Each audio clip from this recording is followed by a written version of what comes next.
that last week somebody leaked a story about tampering with brakes. Completely unfounded. And what does it do?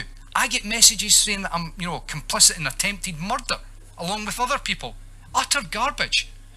And that's what I find extremely disappointing, because somebody is stoking fires for their own personal gain.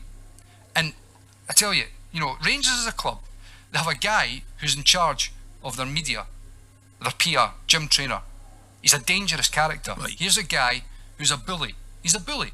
Traynor is one of the most controversial figures in modern Scottish football media, and to understand why so many Celtic fans stopped trusting him, you have to go back to 2012. This isn't just about rivalry. This is about credibility, influence, and where journalism ends and club messaging begins. In 2012, Rangers entered liquidation. The company that operated the club was wound up, and Scottish football was thrown into chaos. In the aftermath, Traynor made a major move. He left journalism and became head of communications at Rangers. That single decision changed everything, because from that point on, he was no longer reporting the story. He was helping to shape it. One of the biggest flashpoints came with the same club debate. Traynor strongly supported the view that Rangers continued as the same club in football terms. To many Celtic supporters, that position felt like a rewriting of what had actually happened in 2012, because in legal terms, the company had been liquidated, and that distinction became one of the most disputed topics in Scottish football history. Then came the Neil Lennon era. During some of the most tense years in the game, Traynor wrote and spoke critically about Lennon. Celtic fans felt the tone often went beyond football analysis. It wasn't just criticism of tactics or results, it was the framing, the language and the intensity of it.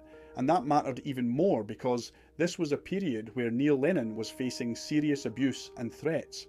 For many, the concern wasn't disagreement, it was whether the media coverage added to an already hostile environment.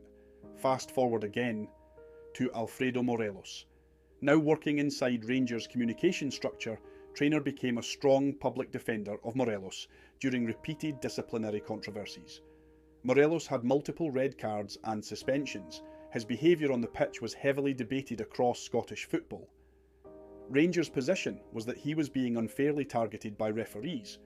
But one of the most controversial moments came when reports emerged about alleged brake tampering on Morelos' vehicle.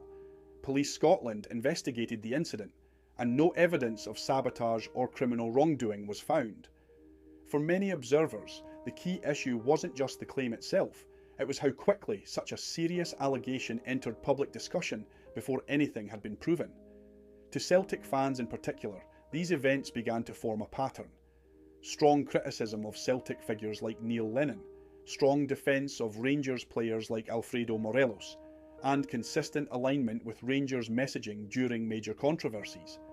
That's why trust in Traynor broke down, not because of one moment, but because of repeated decisions, public positions, and the shift from journalist to club spokesperson. In the end, he became more than just a media figure. He became a symbol of something bigger in Scottish football, the blurred line between reporting the game and shaping its narrative.